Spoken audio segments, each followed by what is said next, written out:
Gotta love that there's Kramer in the background, a naked chick, and then another chick with dreads. Like, you just gotta love that, right? All right. Hey guys, it's Jessica.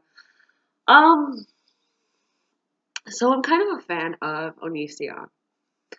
I just love that he's a jerk. I love that he's interesting. I love that he's contemplative, but still just forthright and direct and mean. I love it. I think it's great. That is the kind of that is the kind of meanness that you can classify as being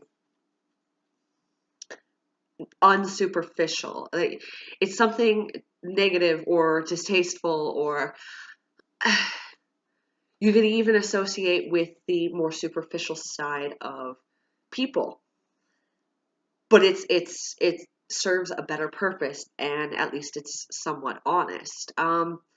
Now I like him, but my actual topic here right now is Eugenia Cooney. Now she gets enough attention, and I guess the reason why I want to make this video is because it frankly disgusts me that she gets more attention than I do. So I'm going to talk about everything that I think is going on there and how it's kind of affecting me. I mean, that's what vlogging is all about, right? Being all about you and getting attention on you. Um, so I'm going to tell you a story. My best friend from high school was a gay guy named Jake. We met before I actually met him at school. He had been committed for, I don't know, maybe like the half a dozen or dozenth time in his life because he was an extraordinarily tortured individual. Now, he committed suicide. He was anorexic bulimic, but it was more than that. It was nothing like Eugenia, where it was attention seeking. Or if it was directed completely at his family. He did not deny what he was. He did not encourage others to be like him. In fact, he did not outright say, no, do not be like me, because, I mean, that's not really the way conversations like this really go around subject matter like this. It was more like when I was becoming bulimic in tendencies, he just didn't like it. He was never really a direct person. He wouldn't go seeking confrontation. He was a very, very kind individual, or not even accepting so much as he did not blame anyone or go after anyone for what they wanted to do on the negative side of things. But he would react to it so that you knew where he stood with it without using words. So when he died, I was shocked. I was forlorn. I was, all the natural reactions. But after the shock subsided, after the anger and the sadness passed, I was relieved. Because the difference between him and Eugenia Cooney was, I cannot say what happened in her past, but I am usually right when I say that person has had an encounter with extreme abuse within their family, or extreme abuse from people who are supposed to be taking care of them. Or I'm pretty good at also seeing the people who have been molested or not. I have this ability because we're attracted to each other. We band together. We try and strive for a better world together. Or at least helping each other through it. Well, so that is a vast subject, but I'm just going to go with abuse. I'm just going to call it abuse. I don't think she was. Her subject matter is always very superficial or about her, which, natural when she's a vlogger and stuff, but it's always very superficial stuff. It is not political comments. It is not comments on how people behave in social groups, or she has no real opinions. And there are plenty of people who've been molested who do not, or sorry, abused, who do not put their opinions out there, and they do try to avoid. But I look deep into the eyes, and all I see is defiance and a need to be seen. I don't see any pain really being hidden. Not any real pain. I don't know how to. I'm not saying low self-esteem isn't pain. I'm just saying it's not a deep pain. It's something that most of us have to come across at some point or another. It's common pain. It's not deep pain.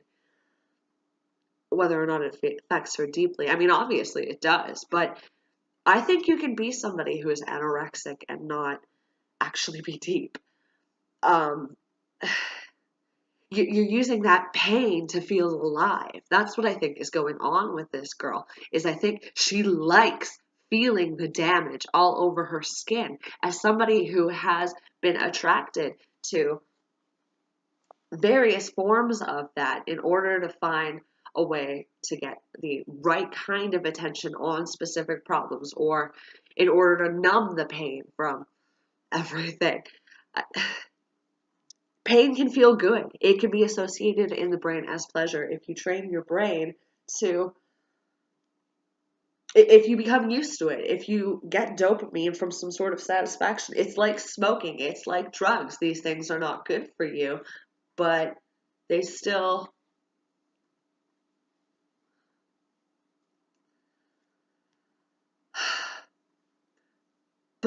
feel good,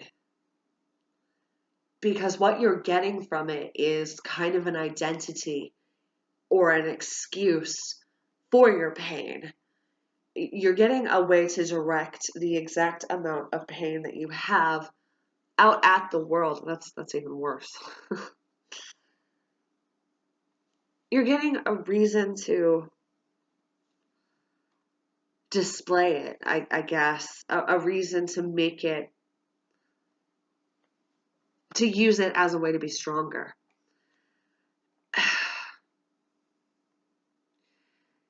Feeding into that kind of insanity repetitively from really from people who mostly have dealt with the common, it seems to come out most likely in the form that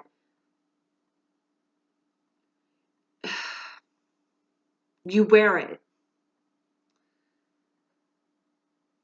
You use the avoidance as a game, just like a drug addict would use of however they do their drugs, as a way to feed your life, as a way to feed your mental stimulation, need for stimulation.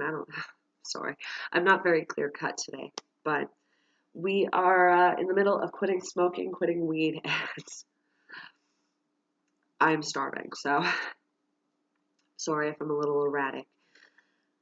They seem to wear it, and everything in their mind is the part that becomes difficult and harder and complicated and less, tends towards less honest. But that seems to be the way most people who have dealt with common pain, deep pain people, have a tendency to put the pain, it doesn't always come out verbally, it comes out physically too, out there, like a shield to keep away more people who are going to hurt them, or they use it in an almost, they wear it like it's as honest and out there as you can. I was wearing, currently I'm wearing a nice shirt. I dye my hair like fire. I have ragged pants that I torn up and really colorful patterned jeans, and I have a Pikachu sweater that I was wearing outside and Uggs, because I want people to know that I'm just an array of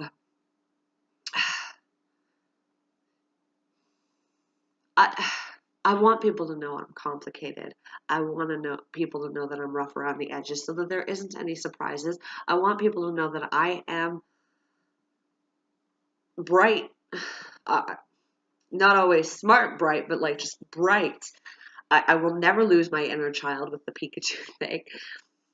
And I have like a pin. I want people to know that I'm opinionated. It says speaking truth, using truth to. No, how does it go? Well, it's important, but screaming truth to power. That's what it says on the pin. Now, that is just universally true, and the actual pin itself is something that uh, I did not find. I like that it universally covers everything that seems to be going on with our major problems. I think I did find out that I do actually kind of support or have some in lines with whoever created the pin. But that doesn't matter. I've been through so much pain and gotten only so far with making it a positive thing or getting whatever that I project as much upfront honesty about everything that I'm in pain about, of everything that is wrong with me, and a few of the things that are good about me in order to just balance it out, to make people aware. If you can't handle that I am going to be erratic in excitement, I'm easily excitable, I'm going to be extremely honest, and my opinions are not exactly consistent. They are a little rough edge because I don't know everything. I wear it.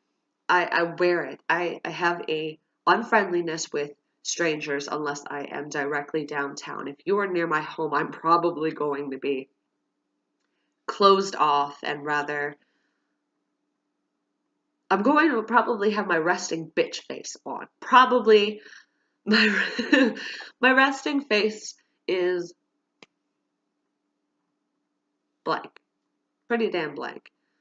I'm normally with furrowed eyebrows though because I'm thinking most of the time. I don't smile a heck of a lot when I'm close to my home because I don't want people who are too close to me physically to get too close and then just hurt me, on a relationship. In a relationship. With Eugenia, I think she needs to be committed.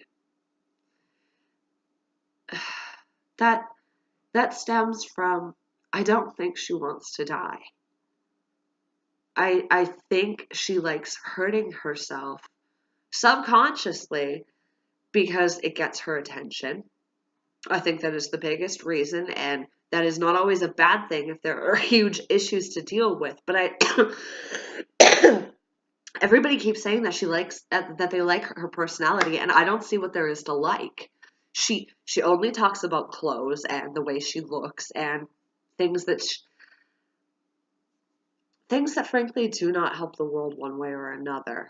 They are She might always be, thanking people for complimenting her and stuff, but I find that she is very one dimensional, that there is not a lot going on, that it is not even one dimensional. It's because that would be interesting. It's like, how are you so simple? No, it's two dimensional. She's flat. There is nothing beyond the surface. And I can't really know that. I could be making a snap judgment.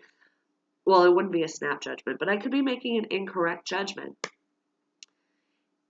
Lots of people are of the opinion that people who only talk about clothes and makeup and this and that are wonderful people to be around because they only care about the positive and the normal things, the common pains or the common trends. But to me, it's not deep. It's not stimulating. It's not real. If that is all you are about, that's great. I will love having small talk conversations with you, but I do not want to be your friend. Now, she does not care about me. That has nothing to do with anything. I am angry with this girl because she is influencing more people to be like her. She compliments and says people that will get there if they really try, or it's, she does almost without exactly saying, oh, you just have to try harder, or directly confronting what people are saying about starving themselves. She does encourage it. And it's just off to hear. It's just manipulative enough that she has never actually said, oh, yes, you should be just like me. She's never said that. But she encourages it by thinking that it's okay to be pretty. So I'm going to go over what makes her ugly now. People talk about the thigh gaps. People talk about her skin being too stretched. People talk about how she's tiny. Well, you know what? Let's talk about her face. Let's talk about her face, because that's what she cares about. This is this is where it all begins. This is when she looks at people with her eyes and that big makeup. She is hoping they are seeing her eyes and her outfit and her makeup and her face. And you know what? Maybe there are plenty of people who are trying to be nice about it. There are plenty of people who are being downright evil about it. And Onision is not one of them. He has been honest on the mean side. So I'm going to be honest on the accepting side, if it is at all possible. She looks like an insect. It's flat. It's flat. Her skin looks so thin that you could probably just push her and bruise her. Her eyes are too big. The makeup. She looks like one of those owls that kind of freaks you out at night. When you look at it, kind of freaks you out without any of the benefit of those eyes being worth anything for her survival. To keep her lifestyle going, sure, but it doesn't look good. Her skin is so thin, her makeup is so drastic, her face is so flat that her eyes take up her entire face. Her teeth look wrong. There is something wrong with her teeth. They look kind of dumb. And I look at pictures of her before and I just go, wow, you were so pretty and you ruined it. You ruined it. You're ruining it. You are never going to get back the ability to live into your 90s. You're never going to have that.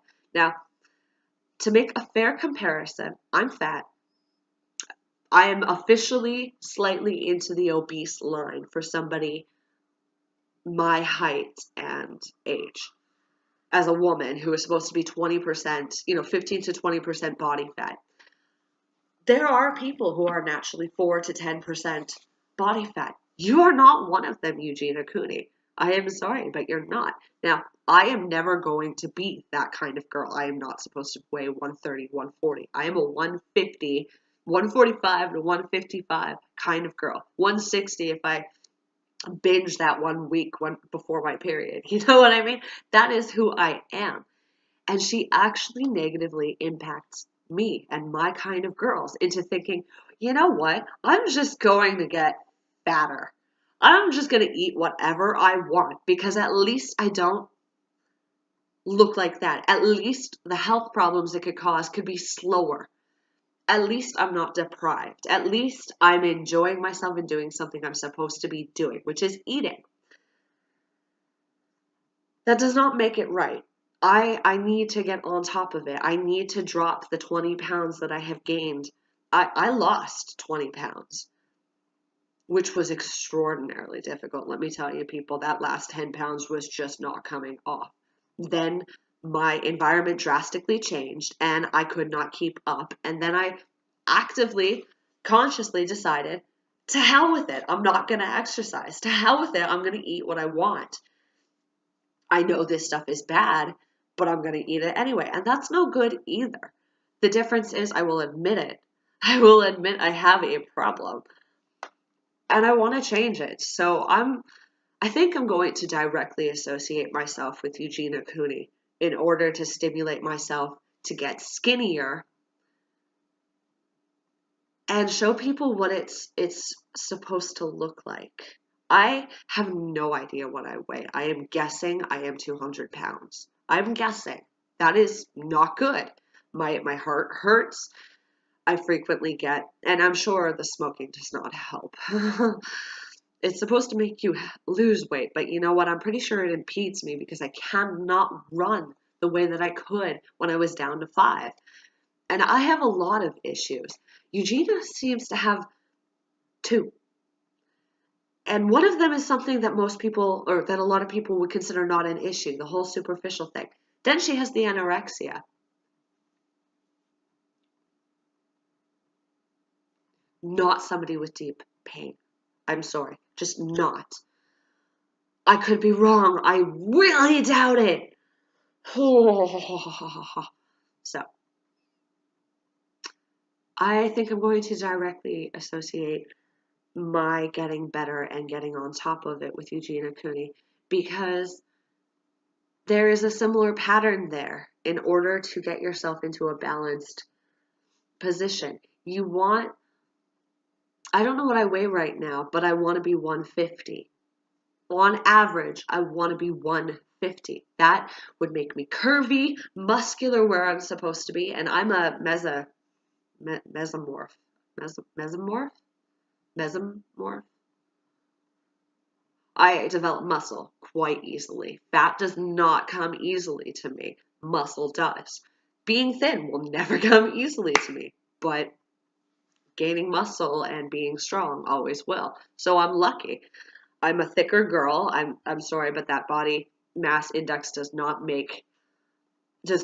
ask you what your genetic background is or most of your genetic background is, and therefore does not take into account that some people do have larger bones than others. It's fact, people. Now, the same pattern kind of arises. I want to use the way I look, with little things like this, or the exact placement of my boobs, or the fact that I jiggle not just in my thighs and my chest area. I jiggle here and I jiggle in my stomach, and I can grab big, huge, like it's too much. I I want to look good in dresses and shorts. I want to feel good. And our weight with me and Eugenia and lots of people like us is directly associated with how we feel, and we gain a lot of self-esteem from how we look. If we feel that we look, see, like, and I've always understood it. I always understood the appeal in looking at being 120 pounds. I have always, below that, no, no. Unless you're a midget, no. Even then, no. Unless you have that growing disease or muscular dystrophy, it just does not. It does not compute. It does not compute. I'm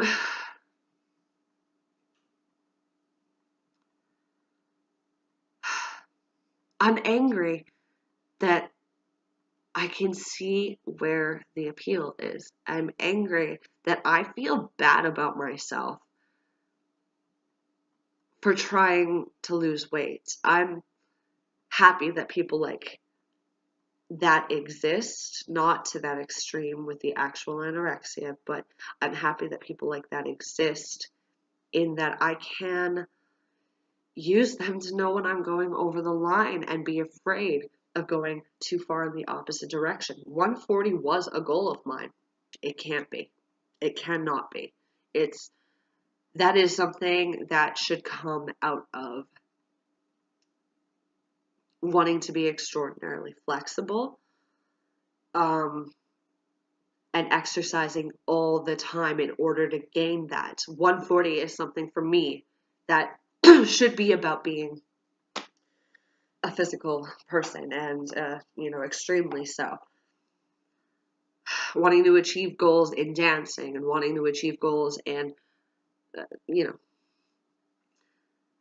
I overeat. I overeat because it's the easiest one to slip into. I don't understand how somebody can slip into the other way. I can't understand it, considering that I've known somebody who was anorexic, bulimic, who died. Who died because of all the pain. I cannot stress enough that you should not revel in your own pain. Use it to stimulate yourself in one direction or another. I don't think any of us can help that. But Eugenia is not one of those people. She uses something vapid in order to validate herself and uses the pain of it to gain some attention, to gain,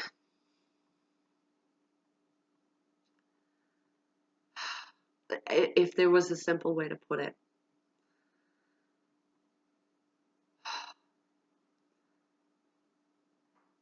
to feel like she has accomplished something that is extraordinarily difficult.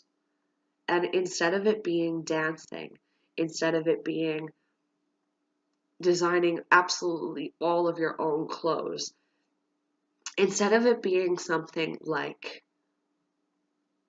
I can understand where you would want to be different. I can understand that there is so much that is not different. You know, there are so many people, there are so many things. I can understand where her problems arose from, and I can understand how her problem is definitely pain. She definitely has pain. I am not dismissing that. But she's also volunteering for it.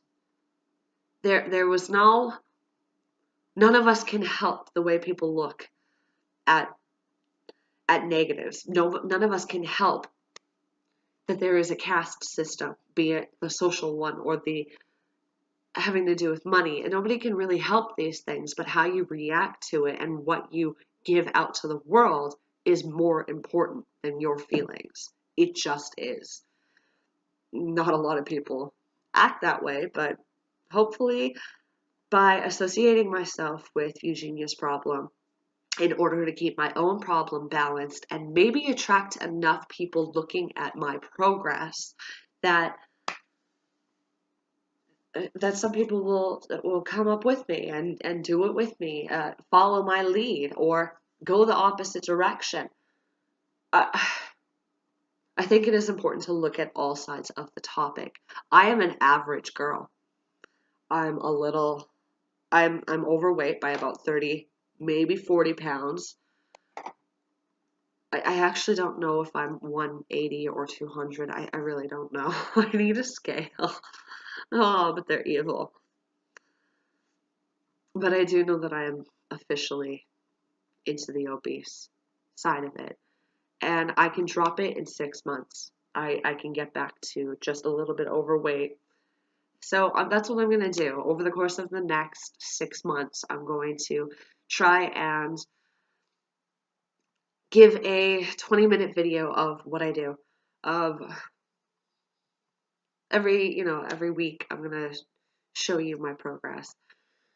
Get back into this. So I am quitting smoking, and the weed is not an issue. It just does not help the agitation. So pardon me if, like I said, I was erratic, or if maybe I have been unkind or disorganized, or just a lot of things in my own personal life are coming into this, and I want to filter them correctly.